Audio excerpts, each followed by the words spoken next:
Problem మీద వచ్చాంలేండి, ఆ problem అని కాదు. వచ్చాక ఎందుకు గొడవ ఏమో అవుతుందని మేము దగ్గర లోపలికి వెళ్ళాం. వెళ్ళి ఎందుకమ్మా గొడవ ఎందుకు, కూర్చొని మాట్లాడవచ్చు కదా అంటే, లేదమ్మా మేము ఏం మాట్లాడతాం, మా పిల్ల జీవితం ఇక్కడ చేసిండు వాడు, నెల రోజులు అవుతుంది జాయిన్ అయ్యి, 3 అమ్మాయిలు ఉండే, ఏమైందో తెలియదు, 2 అమ్మాయిలు అయితే వెళ్ళిపోయారంట. ఈ అమ్మాయిని ఇంకా వాడు లైంగికంగా వాడు రోజు వాడుకుంటున్నాడు అంటున్నారు. నిజమా అబద్ధమా అన్నది భగవంతుని తెలుసు, కానీ వాడైతే కరెక్ట్ కాదండి. ఆ అమ్మాయి మైనర్, మళ్ళీ మేజర్ కూడా కాదు. మేజర్ అయినా మైనర్ అయినా ఆడపిల్ల అండి. ఆడపిల్లని అలా చేయడం మాత్రం కరెక్ట్ కాదు.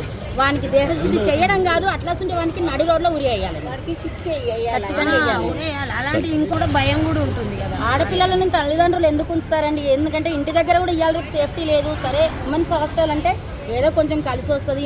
మేము ఊర్లలో ఉండి బతుకుతున్నాము, పిల్లల్ని ఇక్కడ ఉంచుతున్నారండి. ఉంచినంత మాత్రాన పిల్లల్ని అలా చేయడం అయితే రాంగ్ అండి. మళ్ళీ అది నిజమో అబద్ధమో ఇంకా అది మెడికల్ టెస్ట్ చేస్తేనే వేరే పని గురించి వచ్చే వరకు ఛాయ్ తాగమంటారు. ఇక్కడ పెద్దలు ఆ ప్రకాష్ ఆ పిల్ల కంటే 3 ఉండేవాళ్ళంట హాస్టల్లో. 2 వెళ్ళిపోయారంట. ఒక అమ్మాయి ఉంటే అమ్మాయికి రోజు వాడుకున్నారంట. వాడుకుంటే అమ్మాయి 2 రోజులు ముంగట వాళ్ళ అమ్మ నాయనకి చెప్పిందంట. చెప్పే వరకు ఈడ వచ్చే వరకు అందరు కలిసి లొల్లి చేశారు. మాకు అంతే తెలుసు.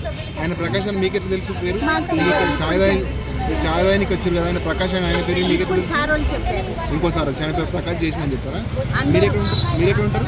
మేము ఎక్కడో ఉంటాం. మేము ఏమైందో ఇంతమంది ఉన్నారంట అని నిలబడి చూసినాం బస్ అంతే. కానీ ఒక అమ్మాయి 16 సంవత్సరం అమ్మాయికి ఇది అన్యాయం చేసేది నిజమో, అది నిజం అయిందో లేదో మాకు అది తెలియదు. కానీ ఇది ఇష్యూ చేస్తుండ్రంటే అది మెడికల్ టెస్ట్ చేస్తేనే మనకు తెలుస్తుంది.